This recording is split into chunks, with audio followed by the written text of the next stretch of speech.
தைப்பூச விழாவையொட்டி திருத்தணி மற்றும் பழனியில் உள்ள முருகன் கோவில்களுக்கு தமிழகத்தின் பல்வேறு பகுதிகளில் இருந்து பக்தர்கள் காவடியுடன் புறப்பட்டுள்ளனர். தைப்பூச பெருவிழா வரும் 11ஆம் தேதி நடைபெற உள்ளது.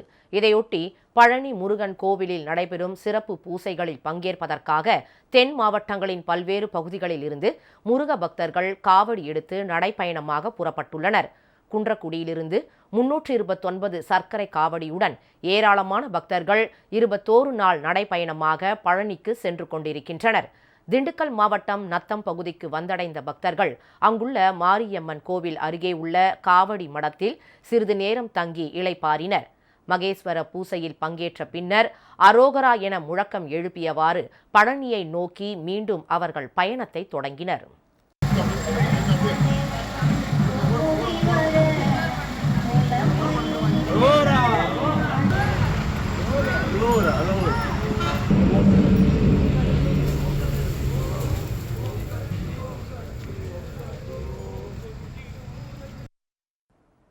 மேல் சட்டை அணியாமல் ஆண்டி போல கிடைத்ததை சாப்பிட்டு சாலையோரங்களில் படுத்துறங்கிவிட்டு முருகன் கோவிலுக்கு செல்லும் பாரம்பரிய வழக்கத்தை இவர்கள் இன்றளவும் கடைபிடித்து வருகின்றனர்.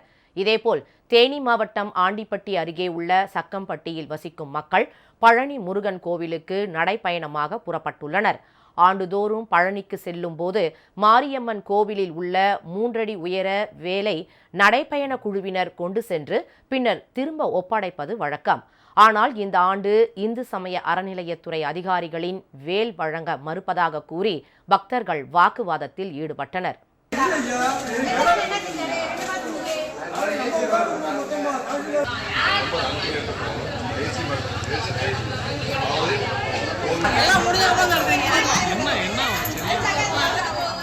நம்ம தைப்பூசத்துக்கு போகிறோம் வரோம்.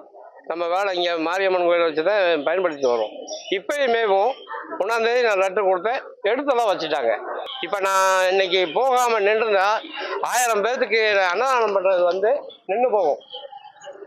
ஒரு இடத்துக்கு 1000 பேர்த்துக்கு அன்னதானம். நாளை காலையில் வெத்தலைக்குண்டில் முருகன் பக்தர்கள் யார் வந்தாலும் நம்ம அன்னதானம் கொடுத்துட்டு வரோம்.